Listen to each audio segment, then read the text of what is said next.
स्वभाव है कि भैया श्री कीर्ति मैया, वैसे तो किशोरी जी हमारी इतनी सुकोमला हैं, सदा सखीन के मध्य में रहें, सब सहचरी सेवा करें, लेकिन आज कीर्ति मैया किशोरी जी से ऐसे ही केवल दिखाने के भाव से, समाज को दिखे उस भाव से किशोरी जी से कहती हैं, लाली अब धीरे धीरे घर के कामकाज भी सीखो, आने चाहिए, लेकिन कामकाज सिखावे तो हैं कीर्ति मैया, लेकिन ये ललता विशाखा आदि सब सखी ऐसी हैं कछु करन ना दें किशोरी जी को। लेकिन आज किशोरी जी हट करके बैठी हैं कि नहीं, आज मैया जो कार्य कहेगी हम जरूर करेंगे। और मैया ने कार्य कह दियो है, बोले लाली आज एक काम कर, गौशाला में जाके गैया को दूध काट के ला। और किशोरी जी आज गैया को दूध दोहे में जा रही हैं। इतनी सुंदर लीला है। अच्छा, आजकल तो गौशालाओं में गायों को बांध देते हैं, लेकिन प्राचीन काल में ऐसा नहीं था। किशोरी जी को देख करके गैया के भी मन में भाव आया हो या लीला को और बढ़िया संवरण किया जाए। तो किशोरी जी तो जैसे ही दूध दोहे हुए बैठी हैं, अत्यंत सुकोमला, अत्यंत सुकुमारी किशोरी जी के हस्तकमल को स्पर्श पाकर के गाय मन में विचार करने लगी, श्रम है जाएगा श्री जी को, या काम में तो एक ही निपुण है, नंद नंदन वही ते करवाएंगी। तो गैया वहां से भागी, अब पीछे पीछे श्री जी भाग रही हैं, ललता विशाखा भाग रही हैं गैया को पकड़वे को। इतने में ही सघन कुंज में सामने नंद नंदन दिखाई दिए हैं। नंद नंदन ने जैसे ही देखो सोई किशोरी चिल्ला के बोली, अरे नेक मेरी गैया को पकड़ो, दूध दोहनो है, अरे नेक या को पकड़ लियो। इतने में ही ठाकुर जी ने महाराज अपने सुंदर पराक्रम से वह गैया को पकड़ लियो और गैया को पकड़ के बोले, कहो श्री जी कहाँ सेवा करें आपकी। बोले आज मैया ने हमको सेवा दी है कि जाओ गैया को दूध दोहे के लाओ। हम दूध दोहे में आई हैं, लेकिन ये गैया रुके ही नहीं रही है। ठाकुर जी बोले, दूध धोना आवे तुम पे? बोलो क्यों नहीं आवे, नेक दोहे के दिखाओ। अब जैसे ही श्री जी फिर छुए बैठी, गैया फिर भागने लगी। तब ठाकुर जी कह रहे हैं, देखो हम दोहे के दिखाएं आपको, गैया को दूध कैसे दोहो जाए। और वही भाव को श्री सूरदास जी महाराज वर्णन कर रहे हैं, अति सुंदर। सब लोग गाओ।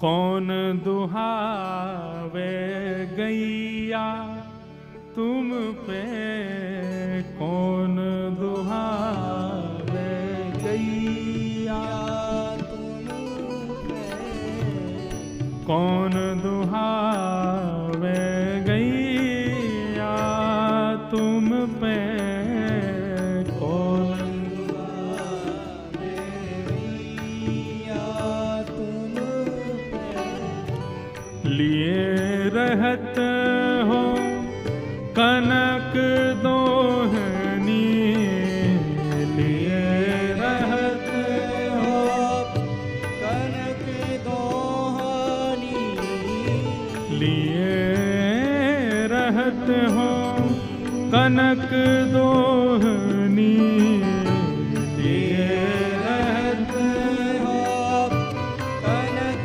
दोहनी, बैठत हो पैया तुम पे, बैठत हो पैया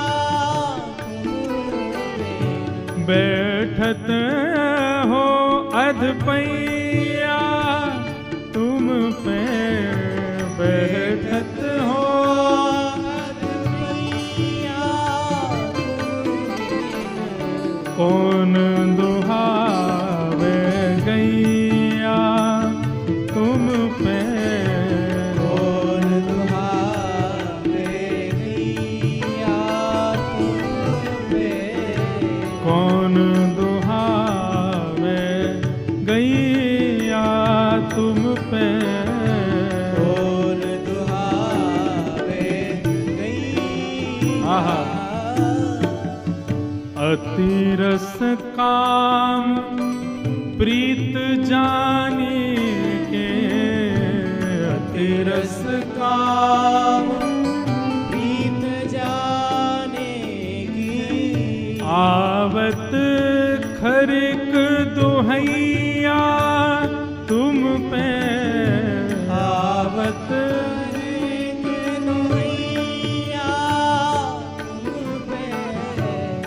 किशोरी जी कह रही हैं तुम पे कौन गैया दुहावे को, तुम्हारे लक्षण गैया दोहे वाले तो लगना रहे हैं। ठाकुर जी बोले क्यों, हम या जन्म के नहीं, हम तो जन्म जन्मांतर के ग्वाला हैं, हमसे भैया गड़िया गैया कौन दोहे सके। बोले कनक सोने की बाल्टी हाथ में लेकर के और अधपैया आधे आधे घुटनेन पे बैठ गए और कह रहे हो गैया दोहे में आई हैं। हम सब जाने तुम्हारी बातन ने, तुम ये गैया वैया चरावे ना आओ सघन कुंज में। ठाकुर जी बोले तो फिर क्यों आवे हम। बोले हम जैसी सुंदर नई नवेली गोपीन को देखवे के काजे आओ तुम, तुम्हारी सब बातन ने जाने हम। यशोदा मैया और नंद बाबा के आगे कोई बहानो चाहिए या हमारे गैयान को बहानो बना के आओ कि गैया चरावे जा रहा हूं। तुम्हारी सब करतूतन ने जाने या वन में आके सघन कुंज में आके गोपीन को ताड़ो आप तो। ठाकुर जी बोले अरे ऐसी कैसी बात कर दी। मधुमंगल श्रीदामा बोले लाला ये तो बड़ी हमारी तोहीन है रही है, कछु करके दिखा। बोले कहा करके दिखाऊं, गैया गैया दूध दोहे के दिखाने, कैसे दोहे जाए या कुछ दिखा तो सही। ठाकुर जी बैठ गए, सोने की बाल्टी है नीचे धरी है, गैया भी आनंद ले रही है। आज आनंद आवेगो ठाकुर जी की और किशोरी जी की मधुर लीला चल रही है और ठाकुर जी दूध दोहे रहे हैं। अब दूध दोह तो नहीं, अब थोड़ी देर तो दूध काटते काटते बाल्टी में जावे, लेकिन जैसे श्री जी सामने आवे सो दूध की बाल्टी से वो धार अलग हटके नीचे जमीन पे गिरने लगे। अब किशोरी जी और सब गोपी मुंह पे हाथ धर के ऐसे में देखो ये दूध काटनो आवे इन पे, आधो दूध तो नीचे फैला दियो। सूरदास जी वर्णन कर रहे हैं इत चितवत उत धार चलावत, इत चितवत उत धार चलावत, इत चितवत उत धार चलावत, इत चितवत उत धार चलावत। अरे लाला तेरो ध्यान कहीं और है और धार कहीं और कुछ चला रहा है। यही सिखायो मैया तो है, यही सिखायो मैया तो है, यही सिखायो मैया तो है, यही सिखायो मैया तुम पे कौन दुहावे गैया तुम पे कौन दुहावे गैया तुम पे कौन दुहावे गैया तुम पे कौन दुहावे गैया। सब सखी और किशोरी जी कह रही यही सिखाया तुम्हारी मैया ने। ठाकुर जी बोले का है वो, बोले नीचे देखो। ठाकुर जी का चित्त वृत्ति तो किशोरी जी में ही लगी भई है। अब भले ही प्रकट करके दिखा रहे हैं कि भैया देखो मुंह पे कितना आवे, लेकिन जहां जहां किशोरी जी घूम रही हैं वहीं वहीं ठाकुर जी को ध्यान जा रहा है और वह कारण से दोहे तो रहे लेकिन बाल्टी की जगह नीचे गिर रहा है सब रो। यही सिखाया हो तुम्हारी मैया ने। किशोरी जी खींचन लगी, मेरी गैया को सबरो दूध फैला दियो। कीर्ति मैया ने कही कनक बाल्टी भर के लियो और या कौन के पल्ले लियाई में गैया को सबरो दूध नीचे फैला दियो। ठाकुर जी बोले मेरी मैया ने गैया दोहिनो सिखायो कि नहीं सिखायो, लेकिन तेरी मैया ने कहा सिखायो ये मुझको पता है। किशोरी जी बोली कहा सिखायो मेरी मैया ने। सूरदास जी वर्णन कर रहे हैं। सूरदास प्रभु झगड़ो सीख्यो, सूरदास प्रभु झगड़ो सीखो, सूरदास प्रभु झगड़ो सीखो। तेरी मैया ने तो को गुस्सा कर वो सिखाया है। ठाकुर जी बोले तुम्हारी मैया ने तो तुमको गुस्सा करवा सिखाया हो। इतने में मधुमंगल पूछो लाला गुस्सा भी ऐसो वैसो ना कर रही हैं तो कैसो कर रही हैं? बोले ज्यों घर खसम गुसैया तो पे ज्यों घर खसम गुसैया तो है। लाला जैसे घर के खसमते बाकी घरवारी रूठे ना बातें लड़े काहे, ऐसी श्री जी तोते लड़ रही है। हाँ बोले यार यही बात सही है, बिल्कुल सही कह रहे हैं। अब तो श्री जी और सब सखी बोली इन दारी के इनको काऊ देना हाथ दिखाना पड़ेगा। कछु तो कछु बाप निकाले। कौन दुहावे गैया तुम पे, कौन दुहावे गैया तुम पे, कौन दुहावे गैया तुम पे, कौन दुहावे गैया। बोलो युगल बिहारी सरकार की जय। ऐसी ऐसी लीला हमारे ब्रज की हैं। सब सखा और सब सखी भी वामे रस को वर्धन करें, विक्षेप ना करें। वो लाला श्री जी तो तोपे ऐसे गुस्सा करें, बुरो मत मानियो जैसे कोई खसम पे वाकी घरवारी गुस्सा करे। हमें तो ऐसा लगा ये अधिकार मान चुकी हैं। सब सखी ललिता विशाखा पीछे डंडा लेके भागी। बोले भाई बताएं ज्यादा संबंध बना रहा है, हमारी श्री जी या कार्य कलूटे को खसम मानेंगी अपनों। जैसे तैसे लड़ते झगड़ते हुए ठाकुर जी ने आधी बाल्टी दूध भर दिया। अब श्री जी को तो ले जाके कीर्ति मैया को देना था। देखो हमने दूध काढ़ो है। अब जैसे ही दूध काढ़ करके अब दूध पूरा है गया, गैया चली गई और दूध के झागन को ठाकुर जी बढ़िया मिला रहे हैं। वाह देख कहा बढ़िया दूध निकालो। श्री जी बोली लाओ चलो अब दे दो। ठाकुर जी बोले नहीं मिलेगो, ये तो हमने निकारो है, हमारे सब ग्वाल बाल भूखे हैं, हम भूखे हैं, हमारे सबरे बंदर भूखे, हम पीवेंगे या को। ललिता विशाखा क्रोध करने लगी। बोले अभी बताएं तो को पीवे को दूध, अपने घर को गैया को पी, हमारी गैया को काई को पी रहा है। ठाकुर जी बोले निकारो कौन ने? निकारो हमने तो हम पीवेंगे, और ये हमारे सखा सबरे बेचारे सुबह तो भूखे प्यासे दूध पीवेंगे, बढ़िया बढ़िया काढ़ो हमने। अब तो किशोरी जी चरणन में बैठ गई। बोले भैया अब यहाँ लड़वे तो काम नहीं चलेगो, ने थोड़ी सी अपनी लाज जाए तो कोई बात ना, ने माफी मांग लो, क्षमा मांग लो। और दोहनी नहीं देत करते हरी, हा करी पैर पाए। किशोरी जी चरणन में गिर के हा कर रही हैं। बोले भैया हमारी दोहिनी दे दे, मैया को दिखानो है ले जा करके।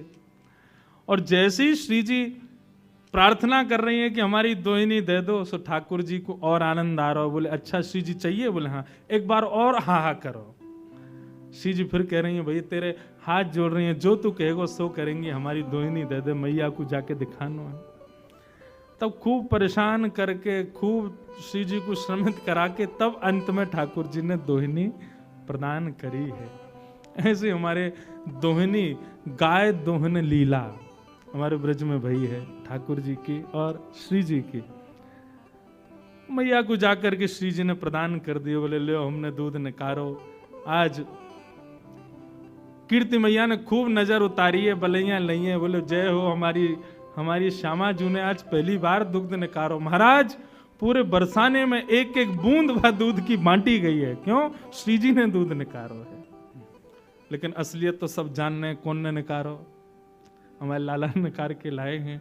ऐसी मधुर भाव से सूरदास जी ठाकुर जी की मधुर लीलाओं का वर्णन कर रहे हैं। बंधुओं, ये परस्पर जो प्रेम भाव है ना, ये केवल हम आप सबको उस रस का केवल एक बिंदु चखाने के लिए श्री जी और ठाकुर जी करते हैं। कई बार श्री जी के भाव प्रकट करने में ना कभी कभी डर लगता है। आजकल के सामान्य भावों को सुनने वाले लोग कहीं इससे कोई अनर्गल अर्थ ना निकाल लें।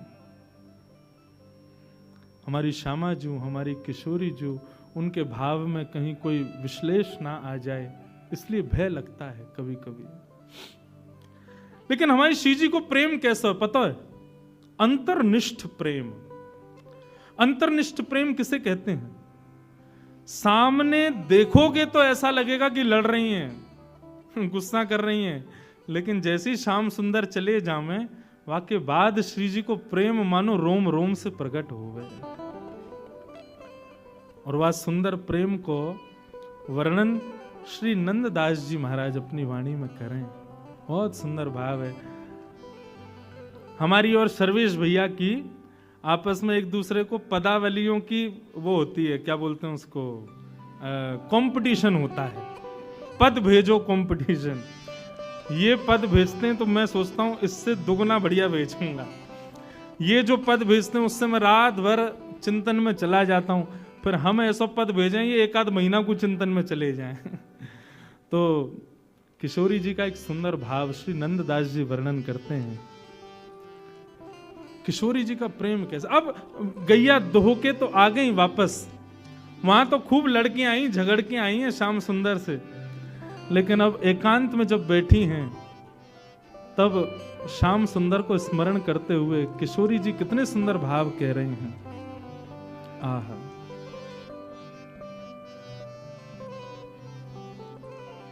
बहुत सुंदर भाव।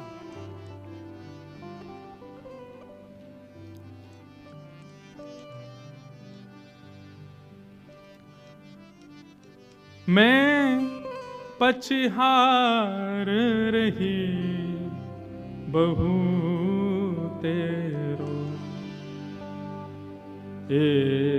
कहू नेक नानी के हेरो, मैं पछहार रही बहू तेरो। श्री जी सब सखियन से कह रही हैं कि ठाकुर जी कैसे हैं, मुकु नेक बताओ, नेक मुकु सुनाओ उनके बारे में। सब सखी बोली अभी अभी तो मिलके आए हैं, अभी अभी तो उनसे खूब लड़ झगड़ के आए हैं, और रोज ही कोई ना कोई लीला होवे श्री जी। पर हम हर बार देखें कि आप जब भी एकांत में आके बैठो फिर सबन से कहो कि नेक थोड़ा कृष्ण के बारे में बताओ, उनके रूप के बारे में बताओ। आप जाओ तो हो उनसे मिलवे, सामने खड़े हो, मैं नेत्रन से निहार ले करो। फिर ये आप एकांत में आकर के क्यों कहो कि श्याम सुंदर कैसे हैं, नेक उनके रूप को वर्णन करो।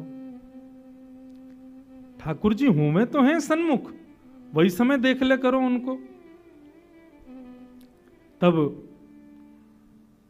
सब सखियन सो हमारी श्रीजू कहा कह रही हैं, इतनी सुंदर भाव हैं श्री नंददास जी के। बोले अरे सखी कहा बताऊं,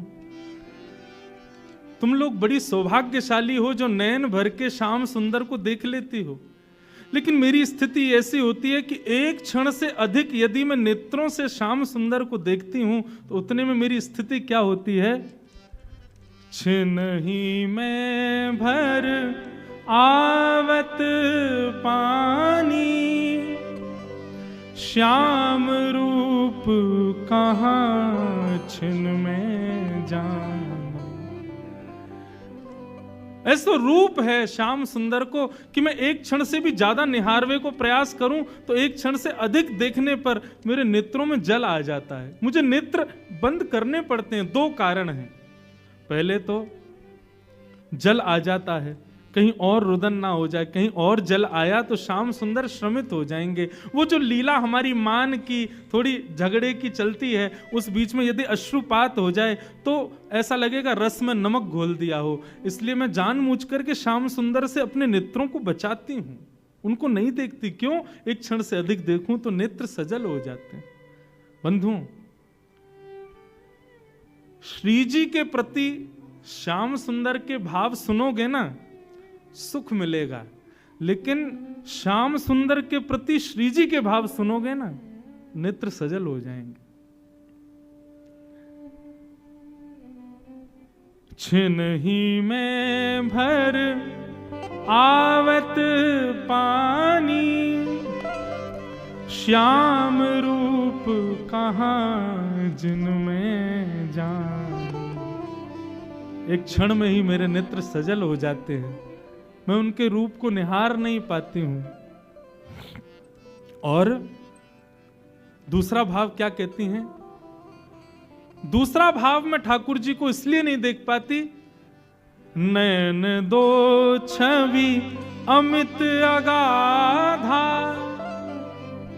अरे सखियों, श्याम सुंदर को रूप तो अपार है, और वह अपार रूप को देखवे के काजे नेत्र केवल दो ही हैं हमारे पास में।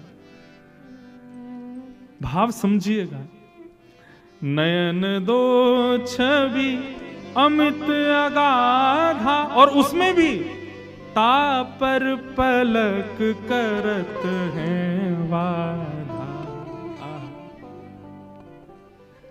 एक तो इतने सुंदर श्याम सुंदर, और उनको देखवे के काजे या जड़ विधाता ने दो ही आंख दी है, और इन दो आंखन से भी उनको निहारवे को प्रयास करें तो जल तो आ ही जावे, वास से पहले ये पलक भी बाधक बन जाती हैं। बीच बीच में देखते देखते आंखें भर आती हैं, और उसके अलावा भरें भी ना तो आंखें श्रमित हो जाती हैं, तो पलक गिर जाती हैं। श्याम सुंदर सामने हो और उस समय पलक गिरती हैं, तो गोपियां गोपी गीत में कहती हैं, त्रुटिर युगायते त्वाम पश्यताम जड़ उदीक्षताम। अरे जड़ विधाता, तू जानता नहीं था कि श्याम सुंदर हमारे सामने आने वाले हैं? तूने ये पलक क्यों बनाई? आपको पता है देवताओं में और मानव में अंतर क्या है? देवता अनमिष होते हैं, उनके पलक नहीं होती। मतलब स्वरूप तो ऐसा ही होता है, लेकिन जैसे हमारी पलक गिरती रहती है ना, ऐसे देवताओं की पलक कभी गिरती नहीं है। किशोरी जी कह रही हैं, अमित छवि और वाकु देखवे का जे नेत्र दो, और इन दो नेत्रन में भी सखी तामे पलक करत हैं बाधा। कैसे निहारूं उनको, कैसे देखूं? या हमारे मैं आप लोगों से प्रार्थना करूं कि मुझको कृष्ण के भाव सुनाओ, उनके रूप को वर्णन सुनाओ, उनके अंग प्रत्यंग को वर्णन सुनाओ, क्योंकि देखवे की सामर्थ्य मेरी नहीं है। श्री जी के इतने सुंदर भाव। श्री जी कहती हैं, अब एक सखी बोली, तो श्री जी बा कारे कलूटे को देखवे निकाय को है। अरे आप इतनी सुंदर हो, आप तो अपना प्रतिबिंब ही देख ले करो। आपको प्रतिबिंब को जो स्वरूप है ना, वह स्वरूप को ही ने सांवलो बना दिया जाए तो ऐसा लगेगा श्याम सुंदर ही है। आप तो खुद को ही देख ले करो, वह नंदनंदन को देख के कहा करना है आपको। तब श्री जी कहती हैं, जो ब्रज दीनो जन्म हमारो।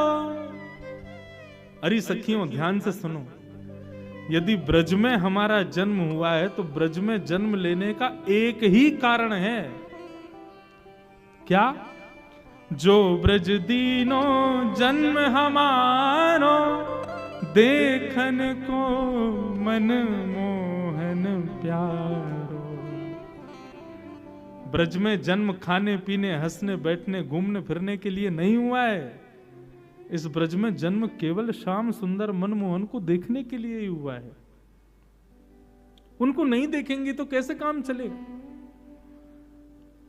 हमारे यहां तो ब्रज की गोपियां श्रीमद् भागवत के वेणु गीत में कहती हैं, कभी अवसर मिलेगा ना लाल जी के ससुराल में वेणु गीत भी सुनाए। श्री जी तो आ ही जावे। वेणु गीत भी बहुत सुंदर है श्रीमद् भागवत का। गोपी गीत सबने सुना है, लेकिन भागवत के कई ऐसे अप्रकट गीत हैं, उनका भी अद्भुत भाव है। जैसे वेणु गीत, युगल गीत, श्रीमद् भागवत के ऐसे। अब वेणु गीत में क्या होता है? ठाकुर जी वन चरा रहे हैं, गैया में वन में चरा रहे हैं गैया, और वहां बैठ करके वेणु वाद्य कर रहे हैं। उस वेणु की ध्वनि को सुन करके गोपियां नेत्रबंद करती हैं, और नेत्रबंद जैसे ही करती हैं तो हृदय में ही ठाकुर जी की वो छवि प्रकट हो जाती है जो वन में लीला हो रही है, और उसका वर्णन गोपियां करती हैं। अब श्याम सुंदर ऐसे चल रहे हैं, अब श्याम सुंदर ये लीला कर रहे हैं, वही वेणु गीत है। वेणु गीत में गोपियां कहती हैं, अक्षणवताम फलमिदम न परम विदाम। बोले भैया, ये नेत्र किस लिए मिले हैं? सूरदास जी का पद है ना, देखो चाहत कमल नयन को, निस दिन रहत उदासी अखियां, हरि दर्शन की प्यासी प्यासी, हरि दर्शन की प्यासी अखियां, हरि दर्शन की प्यासी। श्याम सुंदर को निहारो। किशोरी जी कह रही हैं, जो ब्रज दीनो जन्म हमारो, देखन को मनमोहन प्यारो। उनको देखने के लिए ही हमारा जन्म ब्रज में हुआ है। किशोरी जी बोली, मैंने तो अब सोच लियो है। ललिता विशाखा को बोली, कहा सोच लियो? बोले, अब मैं तपस्या करूंगी। ललिता विशाखा बोली, क्यों? बोले, मैंने सुनी है तपस्या करने के बाद में ब्रह्मा और इंद्र की पदवी मिल जाती है। ललिता विशाखा बोली, आपको ब्रह्मा की पदवी की क्या पड़ी है? बोले, मैंने सुना है पूरे विश्व को ब्रह्मा बनाता है, तो मैं तपस्या करूंगी और तपस्या के बल से मैं विधाता बनूंगी। और यदि विधाता मैं नहीं भी बनी, तो ललिता विशाखा बोली, आपको विधाता बनने की क्या जरूरत है? आप विधाता को बनाओ, आप में इतनी सामर्थ्य है। किशोरी जी बोली, सही कह रही है, इस बार तो विधाता विष्णु ने बनायो, लेकिन अगली बार जब प्रलय के बाद पृथ्वी बनेगी तब विधाता को मैं बनाऊंगी। ललिता विशाखा बोली, आप विधाता को बनाओगी? क्यों, कहा करोगी ऐसा? तब किशोरी जी का भाव सुनो। आहा, जो विधि ना को वश कर पाऊं, तो मैं पद्धति कछु और चलाऊं।